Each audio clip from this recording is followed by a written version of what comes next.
ক্রীড়া সাংবাদিকরা ন্যায্য দাবি নিয়ে মাঠে নেমেছেন, এই ব্যাপারে আপনার অভিমত? দেখেন, আপনি শুরুতেই যে কথাটা বললেন যে ন্যায্য দাবি নিয়ে মাঠে নেমেছেন ক্রীড়া সাংবাদিকরা, তারা প্রত্যেকেই গণমাধ্যম কর্মী। গণমাধ্যম গণমানুষের কথা বলে, গণমানুষ যখন কোনো ন্যায্য কথা বলে তখন গণমাধ্যম তার সঙ্গে একাত্মতা পোষণ করে। আমার ঠিক পেছনেই যমুনা টেলিভিশনের অফিস দেখতে পাচ্ছেন, আমার কর্মস্থল। আমি আজকে 10 বছর ধরে যমুনা টেলিভিশনে কাজ করি। এখন গণমাধ্যম হিসেবে যমুনা টেলিভিশন কতটুকু গণমানুষের কথা বলতে পেরেছে, গণমানুষ সেই বিবেচনার জায়গাটা করবে। গণমাধ্যম কর্মী হিসেবে আমরা সরাসরি নিজেদের অবস্থান নিয়ে কথা বলতে পারি না কিছু প্রোটোকলের জন্য, কিন্তু আমরা প্রশ্ন করতে পারি। আমরা প্রশ্ন করতে পারি রাষ্ট্রের কাছে, আমরা প্রশ্ন করতে পারি গণমানুষের কাছে। সেই জায়গা থেকে আমাদের প্রশ্নের জায়গাটা যেখানে, তা হচ্ছে আজকে ছোট্ট একটা ছেলে যার ফুটবলার হওয়ার স্বপ্ন ছিল, আমি দেখলাম আমিনুল ইসলাম কারখানায় কাজ করে, তার পাশাপাশি ফুটবল খেলে, ওকে নিয়ে আজকে আমার প্রতিবেদন তৈরি করার কথা। ও বড় ফুটবলার হবে, ফুটবলার হিসাবে ওর স্বপ্নের জায়গাটা কি, আমাকে প্রতিবেদন তৈরি করতে হচ্ছে ওর লাশ নিয়ে। আজকে ঢাকা রেসিডেন্সিয়াল মডেল কলেজের ফাইয়াজ নামের যে ছেলেটা নিহত হয়েছে, ওদের ব্যাচকে নিয়ে গেল কদিন আগেই অনফিল্ডের পর্দাতেই আমরা একটা কন্টেন্ট করেছিলাম ওদের ফুটবল খেলা নিয়ে। আজকে আমাকে কথা বলতে হচ্ছে ওর মৃত্যু নিয়ে। আমার প্রশ্নের জায়গা একজন গণমাধ্যম কর্মী হিসেবে, কেন আজকে স্বাধীন বাংলাদেশে ফাইয়াজের মৃত্যু নিয়ে, আমিনুলের মৃত্যু নিয়ে আমাকে কথা বলতে হচ্ছে? ইউনিসেফের হিসেব মতে গেল কদিনে 36 জন শিশু প্রাণ হারিয়েছেন। ইউনিসেফের তথ্য মতে 36 জন শিশু যাদের বয়স 18-র নিচে প্রাণ হারিয়েছেন। আমরা দেখেছি এমনও বাসায় পড়াশোনা করছে, সে সময় তার গায়ে এসে গুলি লেগেছে। আমার প্রশ্ন সেই জায়গায়, স্বাধীন বাংলাদেশে একটা বাচ্চা বাসায় পড়াশোনা করছে, তখন তার গায়ে এসে গুলি কেন লাগবে? আমার প্রশ্ন, স্বাধীন বাংলাদেশে আমার মেয়ে আজকে বাসার ছাদে খেলবে, তখন তার গায়ে এসে গুলি কেন লাগবে? এই প্রশ্ন তো আমি গণমাধ্যম কর্মী হিসেবে করতে পারি। এখন এই প্রশ্ন করার জন্য আপনি যদি আমাকে কোনো রাজনৈতিক দলের ট্যাগ লাগিয়ে দেন, আমি ব্যর্থ কণ্ঠে বলতে চাই, একজন গণমাধ্যম কর্মীর কোনো রাজনৈতিক ট্যাগ থাকে না। একজন গণমাধ্যম কর্মীকে আপনি কখনো রাজনৈতিক দলের ট্যাগ দিতে পারেন না। একজন গণমাধ্যম কর্মী গণমানুষের কথা বলে, তার কোনো রাজনৈতিক পরিচয় থাকে না। গণমাধ্যম কর্মীর একটাই দল থাকে, সেই দলটার নাম হচ্ছে বাংলাদেশ। এই কথাটা যেন মনে থাকে, আমি একদম সাবধান করে দিচ্ছি এই কথাটা বলে। একজন গণমাধ্যম কর্মীর কখনো কোনো রাজনৈতিক পরিচয় থাকতে পারে না। আজকে ব্যক্তিগত জায়গা থেকে একটা কথা বলি, সেটা হচ্ছে আমার ফেসবুকে প্রোফাইল পিকচারে লাল করেছিলাম। আমি শুনেছি এরকম কথা, আমাকে আমার পরিবারকে একটা রাজনৈতিক দলের ট্যাগ দেওয়া হয়েছে ইন্টারনালি। আমি আবারও বলছি, আমি একটা দেশের শীর্ষস্থানীয় গণমাধ্যমে কাজ করি। একজন গণমাধ্যম কর্মীর কখনো কোনো দল থাকে না, কখনো কোনো ট্যাগ থাকে না। গণমাধ্যম কর্মী হিসাবে আমরা প্রশ্ন করতে পারি, সেই প্রশ্নটাই আমি করার চেষ্টা করছি, সেই প্রশ্নটাই আমি করছি যে আজকে যখন আমার মেয়ে, আমার ছেলে বাসায় পড়াশোনা করছে, সে সময় তার গায়ে এসে গুলি কেন লাগবে? আজকে কি 1971 সালে 30 লক্ষ শহীদ প্রাণ দিয়েছেন এর জন্য? নিশ্চয়ই এর জন্য 30 লক্ষ শহীদ প্রাণ দেননি। আজকে বাংলাদেশের মানুষ শান্তি চায়। গণমাধ্যম কর্মী হিসেবে গণমাধ্যমও কিন্তু সেই শান্তির সপক্ষেই কথা বলে। শান্তি কখন আসবে? শান্তি তখনই আসবে যখন জাস্টিস প্রতিষ্ঠিত হবে। জাস্টিস কখন প্রতিষ্ঠিত হবে? যখন আপনি বিচার কার্য নিরপেক্ষতার সঙ্গে অবলম্বন করবেন, যখন আপনি নিরপেক্ষতার সঙ্গে সুষ্ঠু বিচার বিভাগীয় তদন্ত করবেন, আপনি আইডেন্টিফাই করবেন, প্রত্যেকটা রক্তের হিসেব আপনাকে আইডেন্টিফাই করতে হবে। আজকে আবু সাইদ থেকে শুরু করে তার পরবর্তীতে আমি বললাম ফাইয়াজের কথা, আকরাম রাব্বি নামে একটা ছেলে, এনামুল হক বিজয় ক্রিকেটার, তার যে ব্যবসা প্রতিষ্ঠান রয়েছে সলোকো স্পোর্টসের ম্যানেজার হিসেবে কাজ করতো, আমাদের খুব কাছের ছোট ভাই। আজকে সেই আবু সাইদ, আকরাম রাব্বি, ফাইয়াজের কথা বলছিলাম, যারা, আমি আমিনুলের কথা একটু আগে বলছিলাম যে ফুটবলার হতে চেয়েছিল, যারাই শহীদ হয়েছেন তাদের প্রত্যেকের এই শহীদ হওয়ার পেছনে কাদের কর্মকাণ্ড আছে সুনির্দিষ্টভাবে আইডেন্টিফাই করতে হবে। আইডেন্টিফাই করে বিচারের আওতায় আনতে হবে এবং সুষ্ঠু এবং নিরপেক্ষ বিচার বিভাগীয় তদন্ত হতে হবে। এইটা জাস্টিস তখনই আপনাকে এনে দেবে, তখনই দেশের শান্তি আসবে। আবারও বলছি, গণমাধ্যম কর্মী হিসেবে আমাদের অনেক প্রোটোকলের জায়গা থাকে। আমরা জাতির বিবেক, জাতির দর্পণ, আমরা গণমানুষের দর্পণ।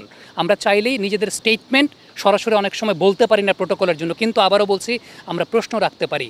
এই প্রশ্ন তো আমি রাখতেই পারি একজন গণমাধ্যম কর্মী হিসেবে, যে আজকে স্বাধীন বাংলাদেশে যে ছোট ভাইদেরকে নিয়ে আমার ফুটবল খেলার কথা, ক্রিকেট খেলার কথা, যে ছোট ভাইরা, ওরা আমার মাধ্যমে অনেকে স্বপ্ন দেখে ওরা আজকে ফুটবলার হতে চায়, ক্রিকেটার হতে চায়, ওদেরকে সেভাবে বেড়ে উঠতে দিব, ওদেরকে সেভাবে আমরা নিরাপদে রাখবো। আজকে প্রশ্ন সেখানেই জাগে যে আমার ওই ছোট ভাইদের নিরাপত্তা আমরা কেন দিতে পারি নাই? সেই প্রশ্নটা আমি একজন গণমাধ্যম কর্মী হিসেবে করতে পারি। আবারও বলি, এই প্রশ্ন যদি আমি গণমাধ্যম কর্মী হিসেবে করি, তারপর যদি আপনি আমাকে কোনো রাজনৈতিক দলের ট্যাগ দেন, সাধু সাবধান।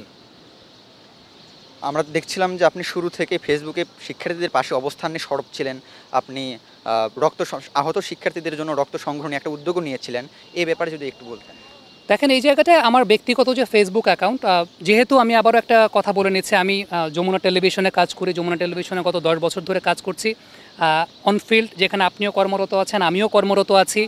আমরা দুজনেই কিন্তু কর্মী। এটা দর্শকদের মধ্যে অনেকের একটা ভুল ধারণা, অনেকে ভাবেন আমি হয়তো বা মালিক, কিন্তু আমি একটা গুরুত্বপূর্ণ দায়িত্বে আছি।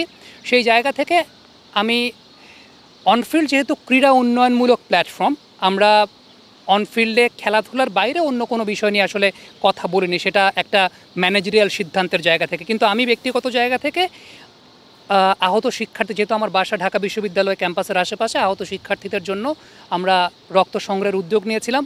আপনারা অনেকেই সেই উদ্যোগে আমার সঙ্গে ছিলেন, আমি প্রত্যেকের কাছে ধন্যবাদ জানাতে চাই। আজকে একটা কথা আমি আসলে না বললেই না, সেটা হচ্ছে আপনারা যারাই কাজ করেছেন আমাদের সাথে, অনফিল্ডে যারা কাজ করেন প্রত্যেকে, আমরা 30-32 জনের একটা টিম, প্রত্যেকেই শিক্ষার্থী, আমি বাদে প্রত্যেকেই শিক্ষার্থী, আমি এবং আমাদের সিওও বাদে প্রত্যেকেই শিক্ষার্থী, এবং প্রত্যেকেই কিন্তু প্রত্যেকের জায়গা থেকে আপনারা কাজ করেছেন। এবং এমনও হয়েছে যে সমস্ত শিক্ষার্থীদেরকে আমরা রক্ত দেওয়ার জন্য পাঠিয়েছি, আহত ভাইদেরকে রক্ত দেওয়ার জন্য, আমি তাদেরকে যাওয়ার ভাড়া, রক্ত তারা দিয়েছে এর জন্য তাদের দেখা যায় যে বডিতে ইলেকট্রোলাইট ইমব্যালেন্স হচ্ছে, বডিতে হয়তো অনেক কিছুর ঘাটতি হচ্ছে, ওদের খাওয়া দাওয়ার জন্য অনেক ব্যবস্থা করতে চেয়েছি। ওদেরকে আমি বলতে চেয়েছি যে তোমাদের যাওয়ার ভাড়াটা আমার কাছ থেকে নিয়ে যাও, ওরা কেউ আমার কাছ থেকে যাওয়ার ভাড়া নেয় নেই। ঢাকা শহরের অনেক ক্রিকেট একাডেমির বাচ্চারা এ কাজে আমাকে সহযোগিতা করেছে। এমন বাচ্চারাও এসেছে, ম্যাক্সিমাম বাচ্চারা এমন ছিল 18 বছরের নিচে, যাদেরকে আমি পাঠাতে পারি নাই। আসলে ওই রিস্কটা নেওয়া আমার পক্ষে সম্ভব না, কারণ অভিভাবক হিসাবে আমাকেও অনেক কিছু দেখভাল করতে হয়। সুতরাং ওই পরিস্থিতিতে আমরা যেভাবে ওদেরকে পাঠিয়েছি, ওরা যেভাবে গেছে ওদের ভাইদের জন্য রক্ত দিতে, এই জায়গাটা আমি আসলে কোনোদিন ভুলবো না। যতদিন বেঁচে থাকবো আমি কোনোদিন ভুলবো না। এবং আবারও বলছি যে ব্যক্তিগত ফেসবুক অ্যাকাউন্টেই সেই কার্যক্রমগুলো আছে, এবং এই কার্যক্রমগুলো করার জন্য, আবারও বলি, এই কার্যক্রমগুলো করার জন্য আমার প্রোফাইল পিকচার কেন লাল হলো, আমি কেন আহত শিক্ষার্থীদের জন্য রক্ত সংগ্রহ করতে গেলাম, এই কথাগুলো বলার জন্য আমাকে একটা রাজনৈতিক দলের ট্যাগও দিতে চেয়েছিলেন কেউ কেউ। গণমাধ্যম কর্মীর কোনো রাজনৈতিক দলের ট্যাগ হয় না, আবারও বলছি, একদম দ্ব্যর্থহীনভাবেই বলছি। চলমান পরিস্থিতিতে ক্রীড়াবিদদের কেমন ভূমিকা দেখেন আপনি? দেখেন, অনেকেই নিজের অবস্থান থেকে, নিজের জায়গা থেকে তাদের মতো করে কথা বলার চেষ্টা করেছেন। তবে আমার কাছে যেটা মনে হয়, দিদিয়ের দ্রগবা আইভরি কোস্টের গৃহযুদ্ধ থামিয়ে দিয়েছিলেন একাই। এই ইতিহাসটা অনেকেই হয়তোবা জানেন, অনেকেই হয়তোবা জানেন না। একজন ক্রীড়াবিদ, তিনি একটা দেশের গৃহযুদ্ধ থামিয়ে দেওয়ার মতো ক্ষমতা রাখেন। কেন রাখেন? কারণ ক্রীড়া বা স্পোর্টসের সেই শক্তি আছে যে শক্তিটা আসলে অন্য কারো নাই। ক্রীড়া বা খেলা, দেশের জার্সি গায়ে যখন একজন খেলোয়াড় খেলতে নামেন, তার পেছনে দল, মত, ধর্ম, বর্ণ নির্বিশেষে প্রত্যেক গোষ্ঠী তার পেছনে দাঁড়ায়। কারো কারো ভিন্ন মত থাকতে পারে, আপনার এক মত থাকতে পারে, আমার এক মত থাকতে পারে, কিন্তু যখন বাংলাদেশ খেলতে যায় তখন কিন্তু আমরা সবাই বাংলাদেশ দলটাকে বুকে ধারণ করি। আইভরি কোস্টের মানুষের ব্যাপারটাও সেরকম ছিল। প্রতিটা প্রজন্ম দিদিয়ের দ্রগবাকে সম্মান করতেন, প্রতিটা প্রজন্ম দিদিয়ের দ্রগবাকে নিজের মনে করতেন। তো একজন ক্রীড়াবিদের কিন্তু সেই ক্ষমতার জায়গাটা আছে। দিদিয়ের দ্রগবার একটা ভাষণ গৃহযুদ্ধকে থামিয়ে দিয়েছিল।